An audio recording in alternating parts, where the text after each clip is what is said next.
call it cheese sauce. It's a morning. You can put it in the lasagna tin, make it thick or thin, and do it your way. When you make bechamel and you add cheese as well, it's a morning. You're listening to Rebecca Bowen with Quite a Stir on Radio Cardiff 98.7 FM. Good evening, you're listening to Rebecca Bowen, and tonight we are bang on trend with St. Patrick's Day. We are lucky to have Granny Mac's in the house. It's an Irish bar that's become a real favourite with students and locals alike, known for its great value deals, lively entertainment, and a menu packed with food and drink that just keeps people coming back for more. We're joined by Don Logue, owner of Granny Mac's, to talk about how the bar has built a loyal following, what makes the atmosphere there really special, and why it's become a popular haunt for a night out in Cardiff. Welcome to the show. Thank you very much, Rebecca. I'm glad you invited me, and I appreciate being asked. Happy St. Patrick's Day. And the same to you, Ophéla Pádraig. And what I love about the Welsh and the Irish, we know about hospitality, don't we? We definitely do. Like you said, there's plenty of it. Yes. Would you like to give your family and friends or staff listening in a shout out? Well, yeah, in particular to the staff that work with me. I think they're amazing. I've got Alison, who has been with me for over 7 years, and I'd be completely lost without her. To everybody else that works with Alison, and then in the evenings we have Paddy and Jane. Jane runs the bar and she organises the events, and Paddy does the cooking. So again, a shout out to all of those. I really do appreciate all their efforts and all the things they do to make the journey as easy as possible. Again, to family, hi to all of my family, and hope everybody is having a good time tonight for St. Patrick's Day. Oh, that's beautiful. And I love what you just said about one of your staff members, Alison. You never hear when there's a problem because she handles it. No, it never comes to me. Always just takes it on the chin and works on, you know what I mean? Like I said, just a phenomenal person. I'm just so fortunate to have her with me. Yeah, 100%. Love that. What's the story behind Granny Mac's and how did it all begin? Well, what it was there was Sue's Breakfast Bar was next door, and I was going to take it over from them, but the landlord was very restrictive on the terms that he would put on the lease. Okay. So when that closed, I decided we'd open ourselves, and that was in 2012. We applied for planning permission, got it in 2013. It was very, very hit and miss, and again, the biggest problem is always finding good staff, and it takes a long time to get them. So that was it. My granny on my mother's side was Granny Mac, and that's where the name came from. It was Granny McElligott, and so I decided to call it after her. Beautiful. So that was 2013. We applied for our alcohol licence just before COVID. That was 2019, I think it was. And we put our application on the window, and a couple of days later, obviously COVID came in, and we had to close to the public at least. We did a lot of deliveries at the time, and we had no complaints for our licence application, except for the police and the council for noise and concerns on City Road, of all places. And anyway, when the licence was granted, I think there was 14 people wrote in with objections, but it was about 5 years too late. They were concerned about it. And so that was the start of our journey down our alcohol route. We're licensed from 7 a.m. till 1 a.m, which is quite an exceptional thing. And Cameron was the name of the gentleman who organised everything for me. So shout out to Cameron, and thank you for doing everything that he did at that time. We initially put the alcohol was to complement the food, and then we decided we'd open in the evenings, and that's when Jane came into play, and she came on board, and that was actually last St. Patrick's Day was our official opening in the evening element of it. And a year later, and it is going strong, and we do have the creamiest, nicest Guinness in the country by a mile. The engineer can vouch for that. He loves it. Best pint of Guinness he's had in Cardiff. And he said, and so does my mother, the best burger they've ever had. Thank you That's very in much. Granny Mac's. And I will shout out, my mother only buys from a butcher. She doesn't buy from big stores. She always goes to a butcher. So she's a bit of a sausage connoisseur, knows her meat, knows her burgers. And she said the best burgers they've had. Well, thank you. We do try and get, good quality ingredients, and we do use premium suppliers. We use Costco for a lot of our meats. We use Castle Howells for a lot of our produce, and and we use Booker's Inn for some desserts, and Global Inn for other. But a lot of the things you make from scratch. Yes, all our main meals are all homemade. They are all made in-house, and they are all fresh. Yeah. A lot of the recipes are mine, and then a lot of them are Alison's as well. Her cottage pie and her lasagna, they're all her own doings, and they're sensational. The white pudding is my recipe, and that is a real treat. Yeah. What was the biggest challenge when you started the business? I think, like everything, it was just trying to coordinate, how things were going to be laid out, trying to strive for customers. And again, there was at that time quite a lot of competition in the area. We had Taste Buds, we had Elmer's, which is still there, and there was a few others down the street. So it was trying to become recognised and to put our stamp on things was difficult. COVID was good and bad. It helped us massively with deliveries, but of course it took from the eating in experience, and it took away from that, which has had a massive impact on the hospitality industry across the board. Yes, of course it did. And again, I think with the biggest challenges when starting a business, it usually falls into a few key areas, doesn't it? Most business owners struggle with a combination of things. I mean, funding is a big part of it. Getting enough money to start. There's always the equipment, the stock, the rent and utilities, marketing, paying employees, which is just about to go up some more. Yeah. Many businesses take time before they start to even make a profit, isn't it?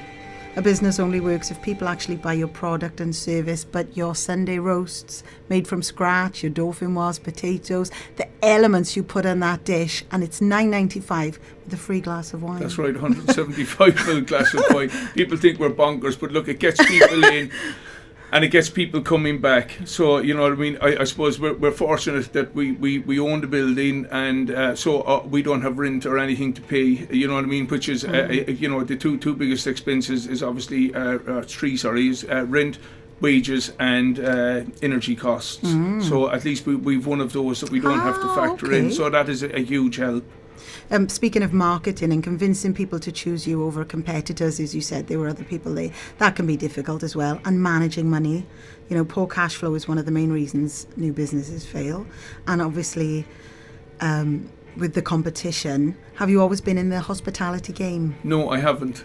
Car parts is mainly my thing. Car parts? Yes. Wow. Okay, I wasn't expecting that. Well, I've owned Roth Auto Parts since 2003. Right. Or Rat Motor Factors, so we're all the little purple vans running around the place. We're predominantly trade only. We do serve members of the public. We come in, we still give premium prices. And but yeah, that's my main business. Well, I never knew that. Yeah. I usually do my research pretty well, but caught me off guard there. Congrats on that. Sorry. No, it's not your fault, it's mine. I love that. You came and you studied. What did you study? I came to Cardiff in 1991 to do a higher national diploma in engineering in Cardiff Institute of Higher Education on Western Avenue. Yeah. And I moved back to Ireland in 96. I was working over there. I lost out on a promotion and a job, felt it was not having my degree. I came back and I did my degree with at Cardiff University on Newport Road in engineering. And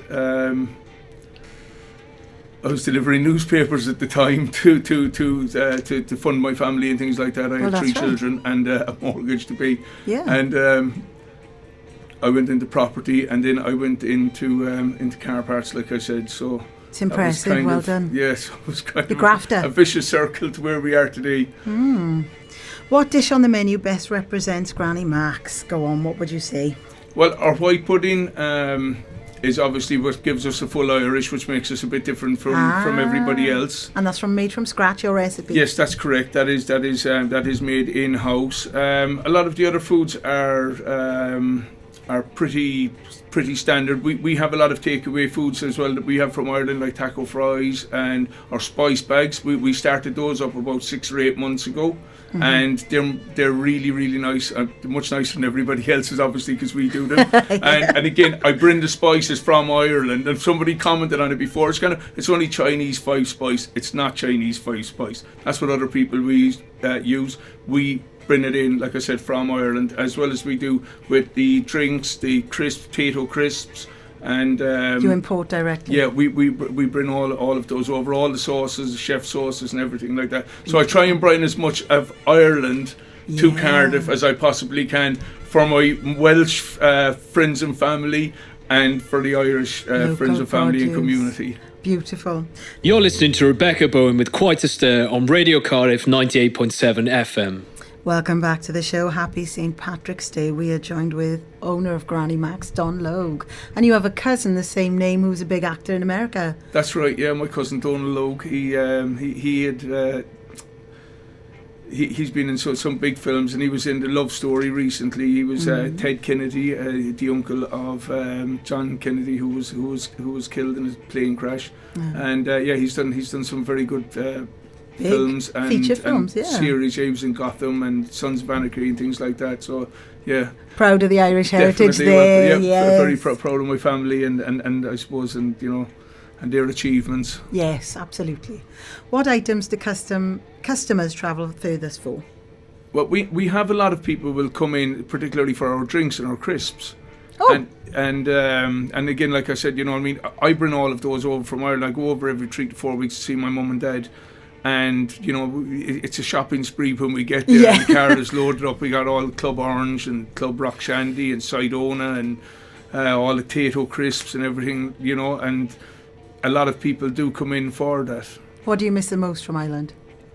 Well, I suppose I'm fortunate that I get to go home quite often. Yeah. So I don't have that missing homesick element. Like my brother lives in Wexford, my mum and dad live in Wexford. So for me to go across straight down to Pembroke or Fishguard, go over, stay for the weekend. My sister lives in Manchester.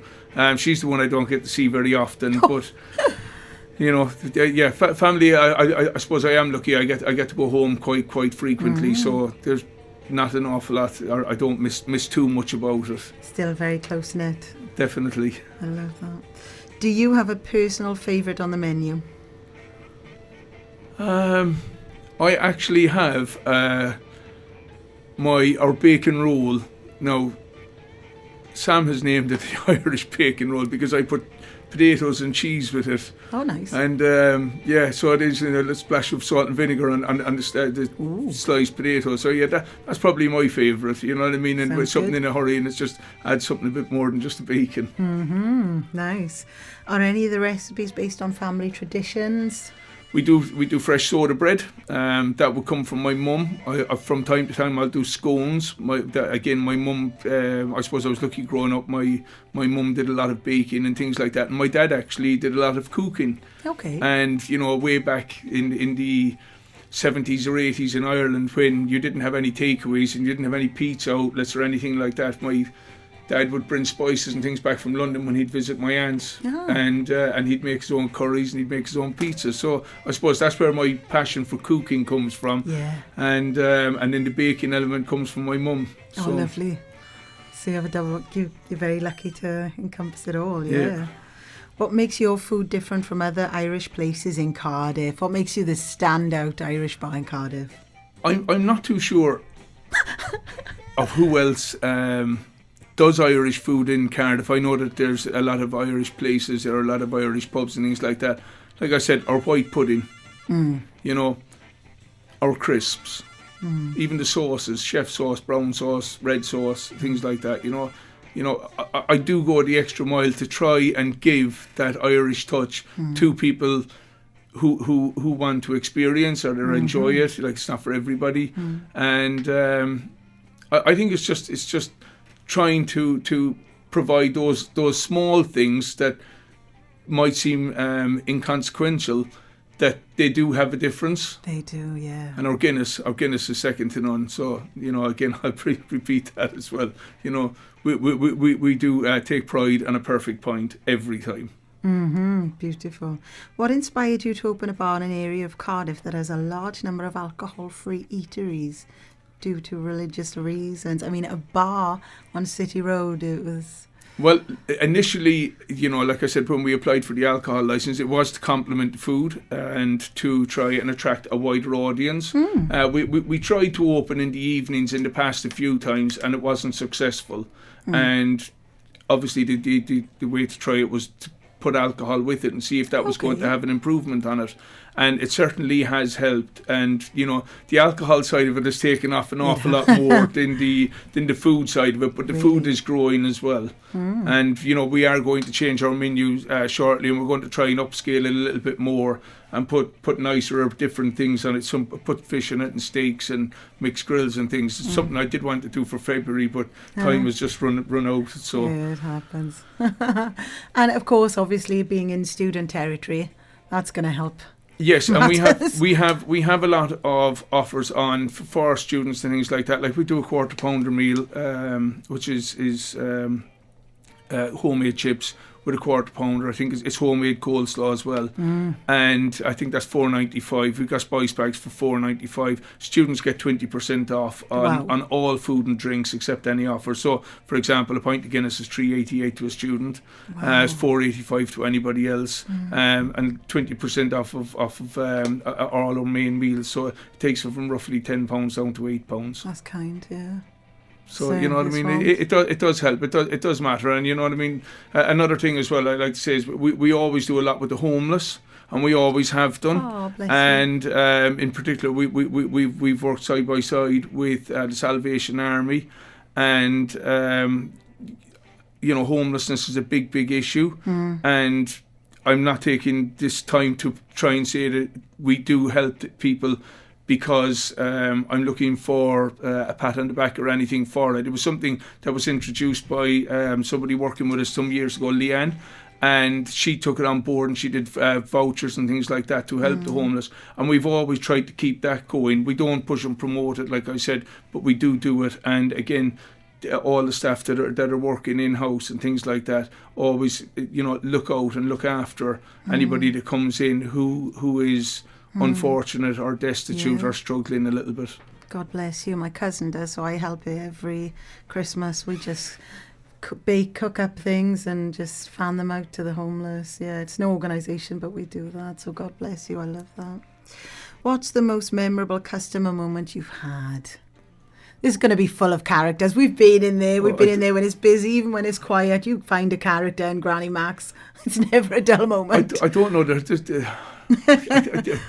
a question that's got me off guard, because I can't think of anything specific. I think one of the nicest things that we had recently was the Welsh-speaking students that have come in, and when the rugby was on, and I don't know, they didn't want to watch it on ITV because of the ads and things like that. So it was changed over to S4C, and then they started singing all the Welsh songs and everything. Lovely. So that was one of the most memorable ones for me. I'm very passionate about people who kind of uphold their traditions, and one of the things with Wales and the promotion of the Welsh language and things like that, I think is fantastic, and I think an awful lot more should be done about it. And it's the same in Ireland, and even though everybody speaks Ireland, or almost everybody speaks English as their first language, Irish is supposed to be our first language, and with Wales, the change in the people speaking Welsh is really nice to see, and it's just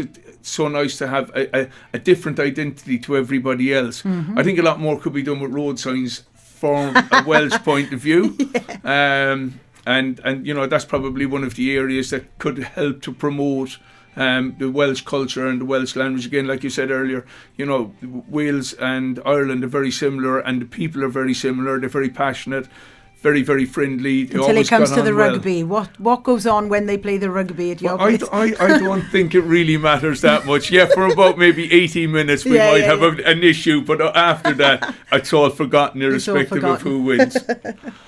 Oh, I love it. What's the most indulgent thing on the menu? lately I would have to say my banoffee pie. Your banoffee pie from scratch. Yeah, it's about 8 inches deep. I don't know where we were getting it from before, but we someplace was supplying it, and then we couldn't get it anymore. And I thought, right, this is something I've got to do. Second to that is my cheesecakes. Your cheesecake. And then we do buffets and things like that for people. And we do quite a few buffets for. We have done is the bowling club in the Flower Gardens over in Roth. I know, yes. And Lucy is the name of the woman who organised them with me, and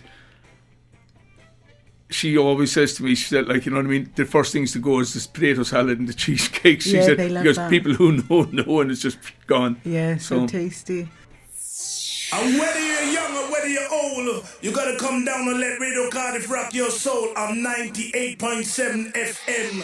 Ranga, tell your friend, tell your friend, tell your friend. You're listening to Rebecca Bowen with Quite a Stir on Radio Cardiff 98.7 FM. Welcome back to the show. I hope you're enjoying the Irish theme as much as we are tonight. Happy St. Patrick's Day to you all. We're joined with Granny Max, Don Logue. You're known for your great value deals, especially a Sunday roast. We didn't touch on your hours, the fact that you don't need to pre-book, because we got caught out because you're only open till 3 on Sundays. But you do deliver as well. How many covers you do? Let's talk about your Sunday roasts a bit more in detail.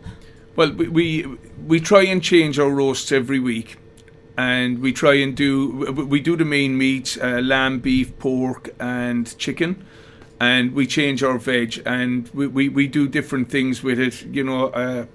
Caught off guard now, but we'll do our carrots with orange and you know, and fennel seeds, and dolphin was potatoes. We do dolphin potato, and we'll add a little bit of nutmeg to that as opposed to just the garlic and salt. We do 3 to 4 veg, like as you said earlier, Rebecca. It is $9.95 with a free 175ml glass of wine, red or white. And it's not just house wines. We got 4 or 5 different types. So we'll spoil people wherever we possibly can. Yeah. Dinners are very, very popular at the moment. And as you said, you don't need to pre-book. You know, we will accommodate people wherever we possibly can. And we are open till 3 o'clock. That's the downside. Sundays and Mondays are the only days that we close early. But for the other 5 days, we're open from 7:30 a.m. till 10:30, 11 o'clock, and then on the weekends till 11:30, 12 o'clock. And if it's still busy, we'll keep going. So how important is affordability to your customers right now? $9.95, and that's all homemade, and that's a huge dinner you get for that, mind. Yes, it is. We are aware that, you know, there is a cost of living crisis. It is difficult, and it's nice for people to be able to treat themselves, you know. And we do deliveries as well. We don't charge any extra on the dinners for deliveries. Really? It's $9.95. You don't get the glass of wine with it, because and we deliver in our cars. I don't want somebody driving down the road with a glass of wine in their hand.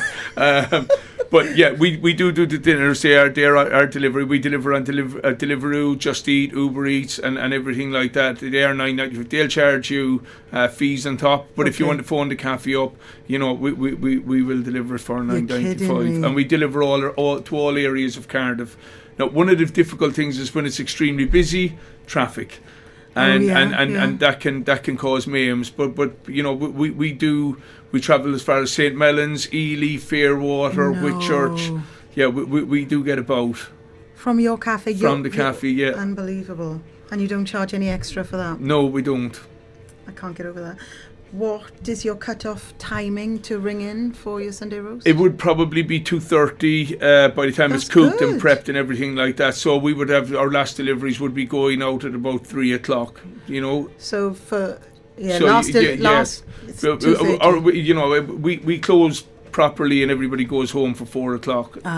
You know, so like that's the reason why we close at 3 by the time we clean down, things like that. And then, you know, a couple of people will sit around for half an hour and just chat away. It is quite a nice mix with the staff. It's not just about kind of, we finish and we go home. And it's like Richard Branson said, like, you know, your staff is your most important element. So to be able to liaise and be friends with the people that you work with is a huge help to I suppose a successful business, or a business that can push through in difficult times. And loyal staff, they've been And with you yes, for years. yes, I've had some of the staff have been with me, or Alison in particular has been with me for over 7 years, and a number of them as well, 3-4 years. You know what I mean? There's a few with us quite recently. Like I said, Jane and Paddy has been there a year, and that's going really well in the evenings. It's taken off quite impressively in comparison to what I was expecting, and we do try and provide as much entertainment as possible. Yeah, I know. And and give people value for money. It's not about just taking all the time. I suppose if you give people something, they have a reason to come out. Now with the weather changing and things like that, hopefully it'll get a little bit busier. Your staff are brilliant with hospitality. They're so friendly. They'll just chat with you. They'll sit with you. They'll talk to you, and it's like you're meeting a family or a person you've known for years. Yeah, no, they're really nice. Fantastic. They will Fantastic. take the time and just have a chat with you about anything and everything. And you have this dice game. Do you still have the dice? You throw the dice, and if you get the number, you get a free drink. Well, we had that. Yeah, we had that for January. I don't know whether that was kind of a disaster or not. It must have been for you, because I had point of 2 view. free drinks from that. I think everybody else is doing more. We had to split the G in December, and we've got a roulette table in there at the moment, and it's kind of I think they've picked 4 numbers, so you can spin the wheel, throw the ball, and if your number comes up, you can have a free drink as well. So we're always trying to give something, or trying to encourage people to come in and and try and make it entertaining and witty. So much fun. And speaking about entertainment, it is a big part of the experience. You have comedy, and it sells out. I mean, how many seats do you actually get in there? Because it gets jammed, doesn't it? Yes, it does. We probably seat about 45 people, but again, standing at the bar and people standing around, we probably got 50 to 60 people in there. And that's one of the things as well about being small, because a lot of people said, oh, I'll grow bigger, or expand or change it or move it about. With if 10 people come in, you have an atmosphere, whereas if you've got 10 people in a very, very big place, it's still empty, and it creates quite a nice vibe, and it creates a nice, like I said, a nice atmosphere. Yeah, beautiful. I love that. How many nights of the week do you have entertainment? We've got comedy on a Wednesday, we've got live music on a Thursday. We had regular live music on a Friday. I'm not sure what Jane has or hasn't. I know that January and February has been very hit and miss, because it's been so, or they're such quiet months, and people not coming out as often as we would like, and the weather's not great. And then on Saturdays we have, we just have music on in the background. DJ.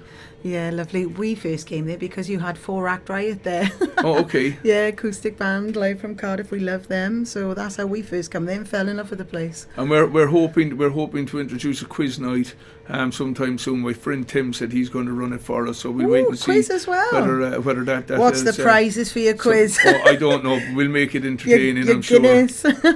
Oh, you had an offer on today. A brunch, £40. That's right, bottomless brunch, yeah, a full Irish with as much Guinness as you could With drink. as much Guinness as you could drink. Yeah. So what was the time frame in that? 2 hours.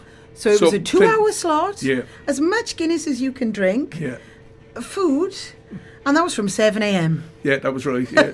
I think the last one was at 5 because of the amount of people that are there. When I left, like, you know what I mean, it was Booked bedlam. up all Yeah, day? we couldn't get in. know. Yeah, it was so crazily busy. What time were you booked up from? Don't tell me somebody I actually don't came know. in the 7 a.m. shift. No, I wasn't involved in that. And again, that goes back to having great staff. Like, you know what I mean. Like between Alison running the days and Jane running the nights, it's just kind of it's fantastic. You got a stress-free know what I mean? life. You enjoy I kind it. of, oh, what's going on tonight? It's kind of, I don't know. Ask Jane or ask Alison or whatever. Oh, lovely. Let's have our next I think track. we have. go on. I think there's an Irish band or something playing tonight from 8:30. So lovely. So they've all been tanked up on the bottomless brunch. Yeah, exactly. And now they've got a band. Definitely. Hey, fantastic! It's the place to be. You're listening to Rebecca Bowen with Quite a Stir on Radio Cardiff 98.7 FM. Welcome back to the show. We're joined with Don Logue of Granny Mac's. Happy St. Patrick's Day. Let's talk your merch. I'm loving the sound of your merchandise. Go on. Yeah, it was my girlfriend Sam who came up with this notion about on a T-shirt. Go on. a Guinness pint in the middle with lipstick on it, and Guinness a kiss on the bottom of it. So yeah, it's quite catchy. And we had the first batch of them done last week, and they went, and we have another batch we're waiting for them to come in. So yeah, they're quite cool and catchy. Clever girl. I'm going to buy one of those. Guinness a kiss. Brilliant idea. How important is it for local businesses, local independent businesses especially, to support each other? Very, very important. City Road is probably one of the busiest streets on Cardiff. It's got such a diverse food on it. Like, you'll never ever be lost for something to eat there. And to be fair, some of City Road's got a bit of a bad reputation for trouble and violence and things like that. Like every place, it has skirmishes, but I've never heard of anybody who has visited the street or the area ever having problems or anything like that. And even with our neighbours, and they're all different ethnicities and things like that, you know what I mean, and we get on really well, and we have our issues and our problems with bin wars and things like that. But overall, everybody, parking's a nightmare, but overall, you know what I mean, everybody on the street knows each other, and we look out for each other. Community. Yes, it is a very community spirit, and like I said, you know what I mean, the diverse food available on City Road. Beautiful. You can be in any part of the world, on City Road. We love it. Going back to other things, a shout out to Aid at Foxy Signs and Graphics. He does all our window stickers, and he does all our advertising boards and everything like that. And again, we have one on the side of the building, which is 8x8. It's got the Principality building in the background with a picture of a Irish and Welsh toucan on it, and they're flipping a coin. And then if you go over to Richmond Road, and if you're walking down the corner of North Coast Street, we've got a 10x5 sign there, which is one of the coolest signs I've ever seen. Again, it was Sam, my girlfriend, that found that. I think it was from some museum in France. It goes back to the 50s. Okay. And it's toucans flying with the Guinness pints on their beaks, and you've got the officers in uniform with their hands over their eyes, looking up, kind of in amazement. And again, he did all that for me, and he stretched it all out from a very, very small picture to being the size that it is, and it is a fantastic. So if you're going down Richmond Road, have a look up and have a look at this on the corner of North Coast Street. If it doesn't put a smile on your face, nothing ever will. God, we got to go and have a look at that now. And the 00 Guinness? 00 Guinness, yes. 00 Guinness isn't available in the UK because people don't clean their lines, and Guinness are afraid to put it in. And the problem you have is the sugar and the yeast convert back to alcohol. Oh! So it wouldn't be great to say, if I'm driving down the road, if I had 10 pints of 00 and you're slot. So, we take very, very great pride in making sure our lines are cleaned weekly. Our pour is very, very short. We use the correct gas, which is the Irish gas ratio. There's very few, if any, other places in the UK use it. So as a result of that, I've decided that I'm going to put Guinness 00 in on draft. And again, it's I have managed to source it. It was actually today that I actually arranged to get it next week. So we will be the only place in Wales, and with the exception of 3 or 4 pubs or restaurants in London, we will be the only place in in England, Scotland or Wales to have it on draft. Wow, so come down and have it. Guinness 00 is actually proper Guinness with the alcohol removed, as opposed to have been the other way around. So you can still enjoy so the it. taste is supposed to be there. I haven't drank it on draft, but a lot of people who do have said that it is really good. It's not the same as it is in a can. All right, we'll have to get the engineer to have a little sample of that. And let's talk about your karaoke. You didn't add that to your entertainment list because you do quiz. You're going to add a quiz. You've got your comedy. You've got your bands. You've got your solos. But you also do karaoke. We do karaoke sporadically. We want to increase its availability and make it more available. There's a few people that I have asked if they would come and help and support us. We've got Daniel St. Clair. He does a lot of it on the occasions when we do, and I have a number of other people that I'm close friends with who have done it in various pubs over the years where I've drank and things like that. Like I've asked Jamie Morgan, I've asked Hayley Marley if she would come and do it. They used to do it in the 147 club when Terry had it, and unfortunately it's only ourselves and Weatherspoons now left on City Road, and that's how much of a dying entity the pub scene is, or the entertainment scene, unfortunately. And the students love a good sing-along, and They so do the definitely do. Irish and the Welsh. What's your ideal meal, and also what is the national dish of Ireland? Probably bacon, cabbage and spuds. Is that the national dish? Yeah, Bacon, cabbage and potatoes. Okay. with Chef Brown sauce. Fantastic. And that's a wrap. Big thanks to Don Logue, owner of Granny Mac's on City Road in Cardiff, for telling us all about the atmosphere, the entertainment and the great value food and drink that's made it such a popular spot with students and locals alike. And if you haven't checked it out yet, you're looking for a lively night out with good food, good music and a proper Irish vibe, Granny Mac's might just be worth a visit for you. Thanks again for joining us. Thank you very much, Rebecca. I appreciate the opportunity. You're welcome. Happy St. Patrick's Day. And happy St. Patrick's Day to you too. Yeah, it done now.